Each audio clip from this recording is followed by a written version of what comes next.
Hello everybody and welcome to AJTV episode 6. I'm AJ Sacher and I am not in a good mood, and it's not because somebody cut off all my hair and dyed it pink. Yeah, it looks kind of white, but it's actually like this purpley pink. It's pretty awesome. It's okay to be jealous. Not because I'm rocking the retro Star City shirt either, but because people are wrong on the internet. And as you know, that is unacceptable. What I'm referring to is Jon Finkel's misplay from the top 4 of the Pro Tour. We're going over Game 5 of the semifinal match from Pro Tour Dark Ascension in Honolulu last weekend between Brian Kibler and Jon Finkel. I mean, one of the greatest matches in the history of the Pro Tour. If you haven't watched it, go watch the coverage of that match. It's really, really awesome, and I mean, they're two of the best ever to play the game. And towards the end of the game, spoiler alert, Finkel makes what appears to be a mistake. What annoys me is the people discussing it, even smart people that I consider good at the game, are so ignorant in their approach to this. There seem to be two camps. One is, he's Jon Finkel, he did the math, what are the odds that he had 3 galvanic blasts? Of course he did the correct play, you guys are idiots. And the other camp is, LOL, Finkel messed up. I thought he was supposed to be the best. You know, I would have blocked there. Maybe I should be the Michael Jordan of Magic, you know. And it's so frustrating because even the people who attempt to do some sort of analysis just miss so many things that it's really unbearable. So I was already going to go over this match. As soon as I saw it, I was like, I'm going over this match. But I decided to do just Game 5 and look at it really, really in depth because there's just so much ignorance flying around the internet that I felt like I really had to set them straight. Let's look at the deck list first of all. Two handsome gentlemen. The big innovations, again, I mean, if you watch AJTV, you know I don't really care about the specifics of the deck list. It's all about the technical play and learning and all that good stuff. If you want to read, you know, about a specific deck, then there are plenty of articles like that out there on the web. And I think Finkel did a deck tech also. You can watch that on the mothership. So on the left is the Channel Fireball ramp list. Their big innovation was that Huntmaster is just the stone blades, and yeah, besides that it's like pretty standard Wolf Run ramp. And then Finkel worked with Sam Black and a couple other people that I can't remember right now, how unprofessional, but their big innovation was I mean, they're playing Blue-White Delver, and their big innovation was adding the black and playing Lingering Souls instead of Midnight Haunting, and playing the Draw Skull Captain. Not many people had the Dungeon Geist either, but the Dungeon Geist, that's just like a good card that they're playing because it's good. It doesn't actually like change the way the deck works all that much, but Lingering Souls and Captain are both really significant. Basically, it's just a token deck. Cool? Cool. Let's go into the game. This is Game 5, so they are post-board. Finkel leads with a Gataxian Probe. Gatasian Probe? I don't even know. The card's been out forever. I've played it a bunch of times. I don't even know how it's pronounced. You guys look at Finkel's hand.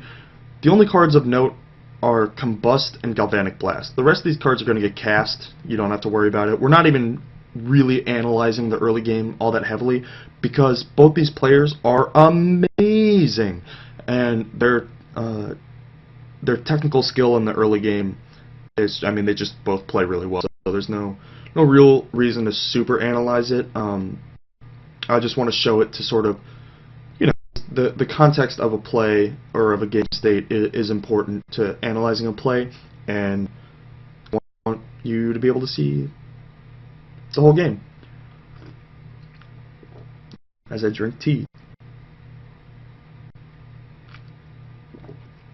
So probe and ponder on 1 for Finkel.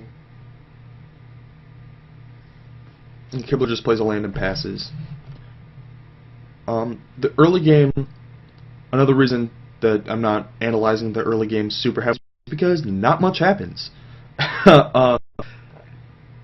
Finkel wants to sit back on counters, and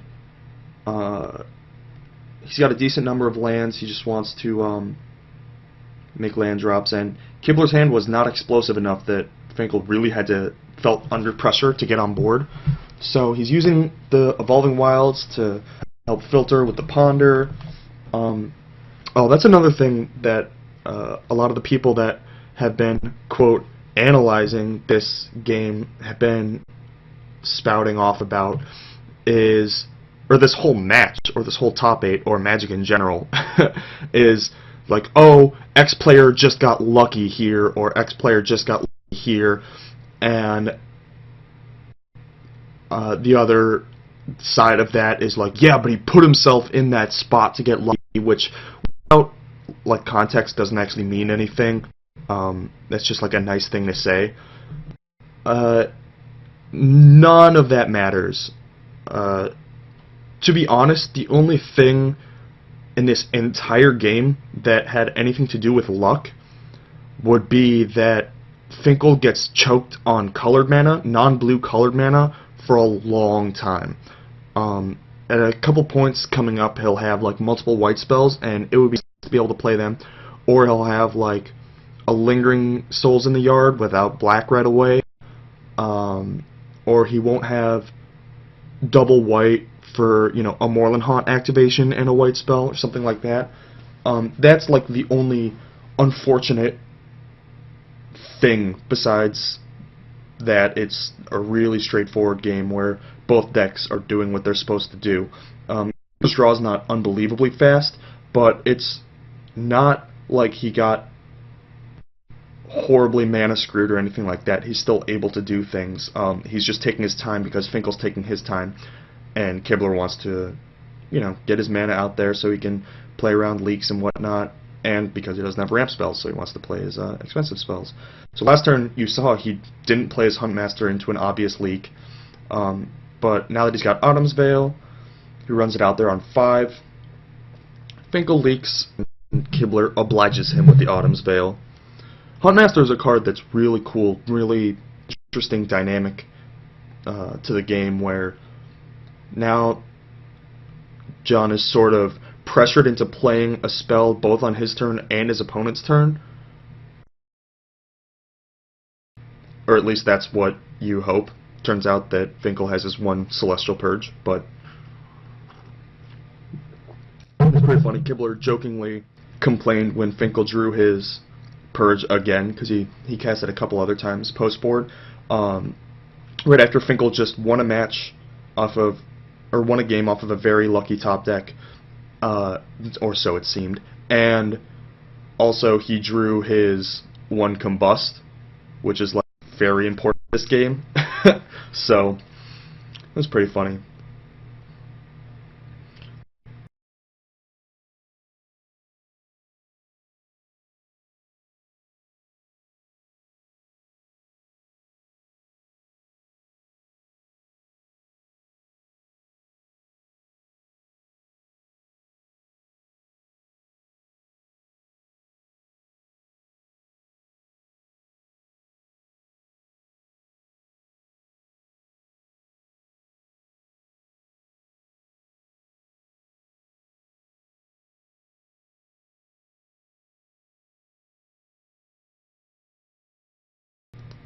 There's a lot more subtlety. I love how I'm like talking up this turn and we're nowhere near it yet. We're like still, you know, 7 turns. But there's a lot more going on in this turn than most people realize. So Snapcaster Ponder saw like 3 blue-white lands that we shuffled, hits an Evolving Wilds, leaving 2 mana up for Celestial Purge.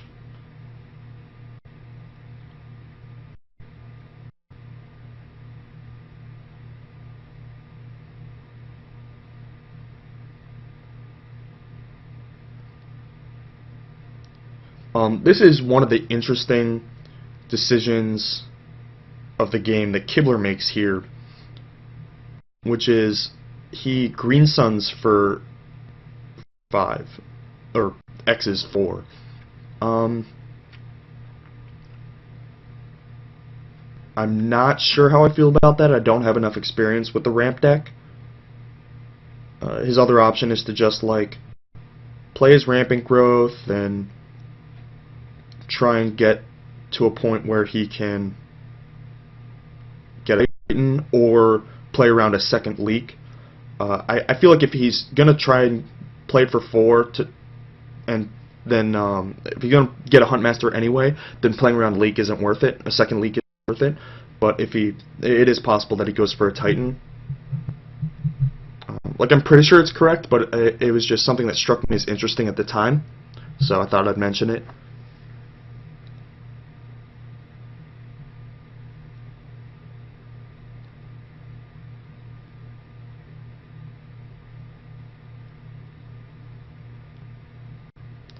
Snapcaster trades with a wolf.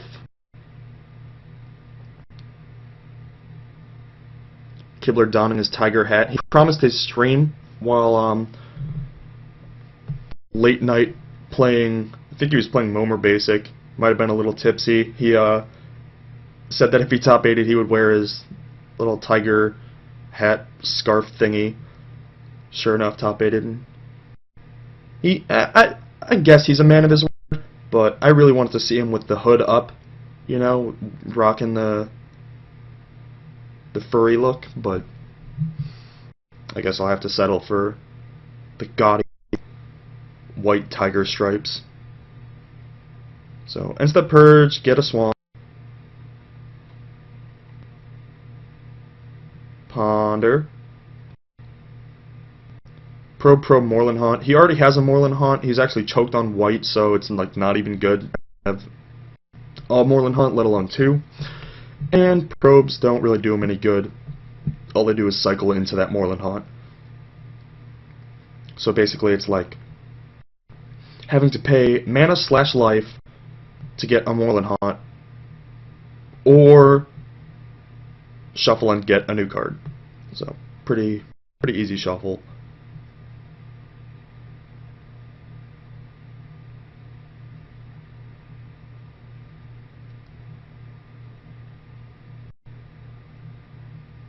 And he draws a Snapcaster off it, which, with the purge in his yard, answers the Huntmaster. And Finkel's playing this game really slow. He knows Kibler has 2 removal spells in hand, Combust and Galblast, and he is not exposing that Draw Skull Captain to it.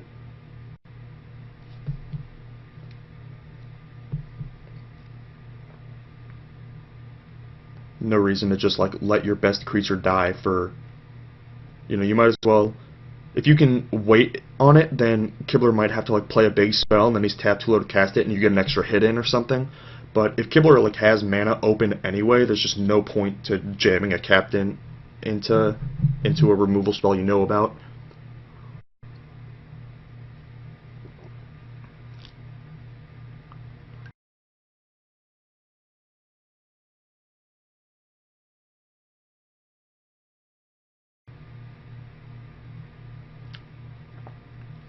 Takes the damage, so if Kibler has a Titan, he can't just jam it or he'll Snapcaster leak it. Kibler passes in hopes of flipping his werewolf, but Finkel has the Snapcaster and purges it away.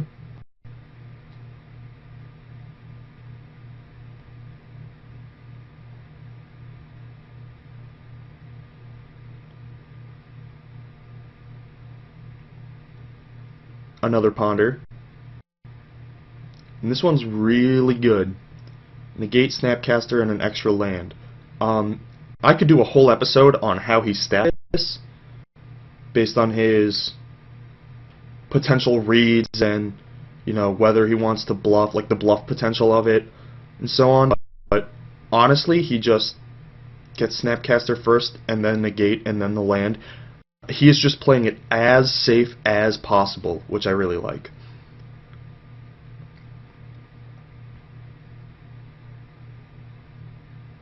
One of the things that a lot of people were saying either Kibler was doing wrong or should have been giving Finkel a clue as to what was going on was this wolf right here. Kibler just keeps smashing with it, and a lot of people, I saw a lot of people saying that, like, oh, if, you know, Kibler had a normal hand or something like that, then he would hold it back to trade with a Snapcaster. And that's just not true with this Moorland Haunt. There's no more creatures in the yard after Finkel makes one token. So holding this back, you'd trade a 2/2 to downgrade his, it's not even downgrade, to change his 2/1 into a 1/1. He's not casting this Combust. Finkel just asked to see it. But yeah, this was one of the reoccurring themes of the people complaining, is that they were saying this wolf was like a key, it was like a tell of some sort, and that's just not true. Kibler cannot win by blocking a Snapcaster Mage and having it turn into a token, and Finkel knows that. This isn't suspicious at all, this is just very standard to be attacking with the wolf.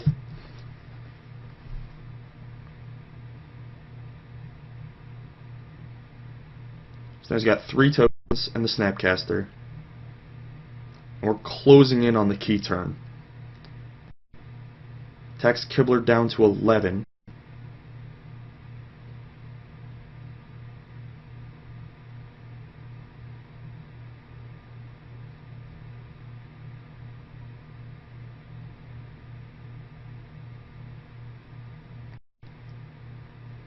Flashback Lingering Souls. It's kind of annoying. A lot of the false information that's going around is because people don't realize there's 2 tokens under here, off camera.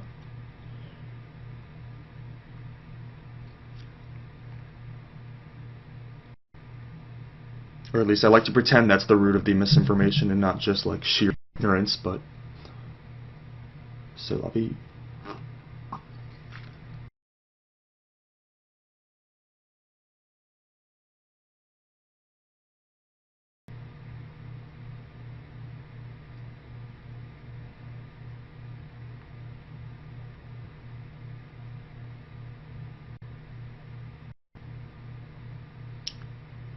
So Finkel falls to 10. Kibler just passes.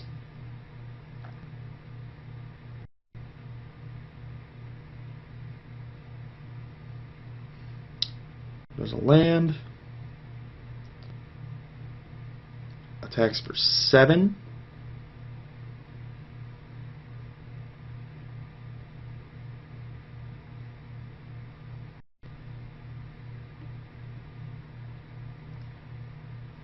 He plays a Lingering Souls. There's actually another group of people that think that playing this Lingering Souls is wrong, which is just nonsense. Finkel's trying to represent lethal next turn, and he's got to do it through a Wolf, 2 Moth Nexus, and a Blast and a Combust that he knows about.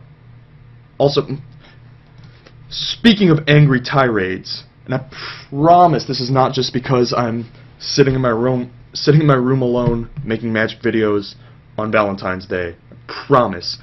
But it's Nexus or Nexuses. It's not Nexi. That is not what that word is. I'm not the biggest grammar stickler, but that one just gets to me for some reason.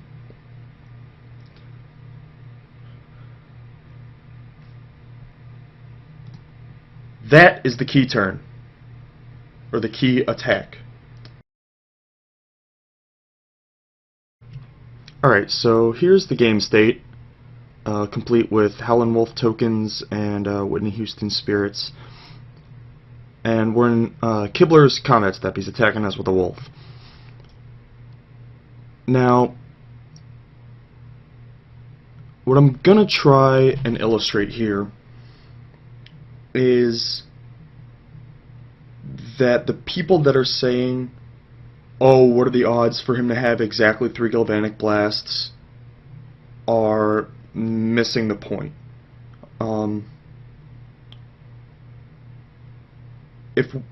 If Finkel falls to 8, it doesn't take 3 Galvanic Blasts to kill him. It takes 2. It's just they both have to resolve. What happens is people get this mental shortcut of a negate negates a Galvanic Blast. So we can just crumple those up and throw them both away, because we don't have to worry about that anymore. That's obviously not the case. A Galvanic Blast just needs to go to the dome. But a negate, you need to still have the negate in hand and have the mana to cast it. And not be dead to something that you let resolve because you needed the negate for a Galvanic Blast. What I'm saying is, the negate is not automatically countering a Galvanic Blast. That's a mental shortcut that is hindering people's ability to view the game state for what it is. If, for example, he had a Galvanic Blast and a land and a Green Sun Zenith. Where's my Green Sun Zenith that's hiding? We're gonna lose. If we don't block, we go to 8. He plays Zenith for 5. If we counter it, we lose instantly. And if we don't counter it, then he gets a Huntmaster and gets to start stabilizing. Tried to like go through every iteration of like possible 3-card hands that Kibler could have alongside the Combust and the Galvanic Blast, and then make like a 2x2 graph of did we block, or did we not block, and did we use our counter, did we not use our counter. And there were so many iterations that I just gave up with it, because we'd be here all night, and nobody wants that. So all I'm going to say about that is to realize that it's not that Kibler needed 2 Galvanic Blasts. He needed a Galvanic Blast and a way to get rid of the negate. The best example of this is a Wrath effect. This is representative of Whipflare and Slagstorm. If he plays a Wrath effect, we're going to have to negate it. And then he just kills us with his other Galvanic Blast. Boom. Then he kills us with his other Galvanic Blast. If we like let this Wrath resolve, then like he's still at 4, and we can like Lingering Souls and Moorland Haunt, but then he's got 2 Nexus and this handful of burn and gets to draw a card. In this situation, and I have analyzed it quite a bit for this, sadly for time considerations I don't get to show off a lot of it, but basically what happens is if you almost all situations are perfectly split, like, oops, like this.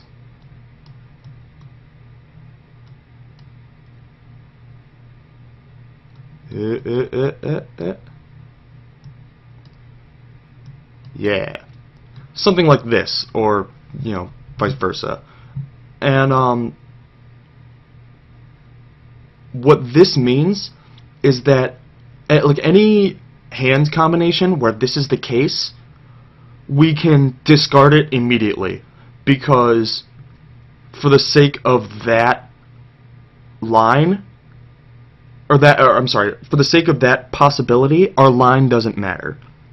If his hand is that combination where the result is this, we win the game. We just need to play correctly. The ones that are interesting are the ones that look like either like this or like this.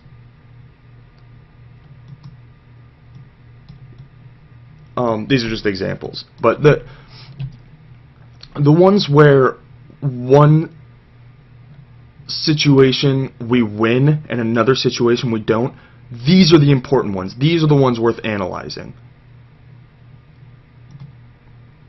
And almost all of the ones where that's the case involve a second galvanic blast, and so I think that this is the key to unlocking this mystery.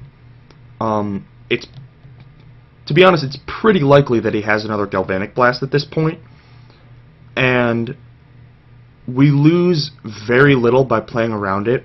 I think, like, if he has land,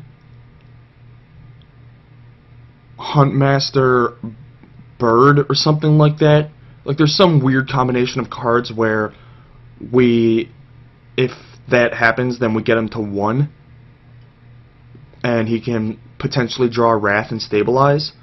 But in almost every situation that I analyzed, either it didn't matter because he didn't have this second blast, or it was slightly advantageous one way or another. Like if he has 2 Wraths, it's slightly advantageous to block, but not significantly. All it does is give him a 2 or 3 turn window to draw exactly a galvanic blast to Metalcraft us out. Or it's yeah, it's correct to block there, but it's not game winning or game losing. But in total, I think it's correct to have blocked, not for any reason besides a second galvanic blast. The third doesn't matter. That's the key. That's what I really want to drive home. The third blast doesn't matter. It's just, in this situation, that third blast was representative of a type of card that would put Finkel in that bad situation if he didn't block. Cool? Cool. Yeah, this AJTV went pretty well. As you can see, I fixed the quality and all that good stuff. I'm pretty sure we're running over a little on time, but that's not too big of a deal. What is kind of annoying to me is that I didn't get to go as in-depth as I wanted to, but you should all watch this match for sure. All 5 games should be required watching. It's a really great match, and there's a lot to learn from it. So yeah, thank you everyone for watching. I've been streaming on twitch.tv /AJSoccer, and follow me on Twitter. My new Twitter is AJSoccer instead of HUDBot, so follow me there for when AJTVs come out or when I'm streaming or whatever. I'm going to be in Japan, so probably not going to be streaming That's not true. I'm probably going to stream from Japan. But then the week after, hopefully Shuhei's coming and staying at my house, and we'll stream a bunch together, and that'll be really fun. So I will see you guys later. Have a good one. Have a good one. Happy Singles Awareness Day to all. Farewell, farewell.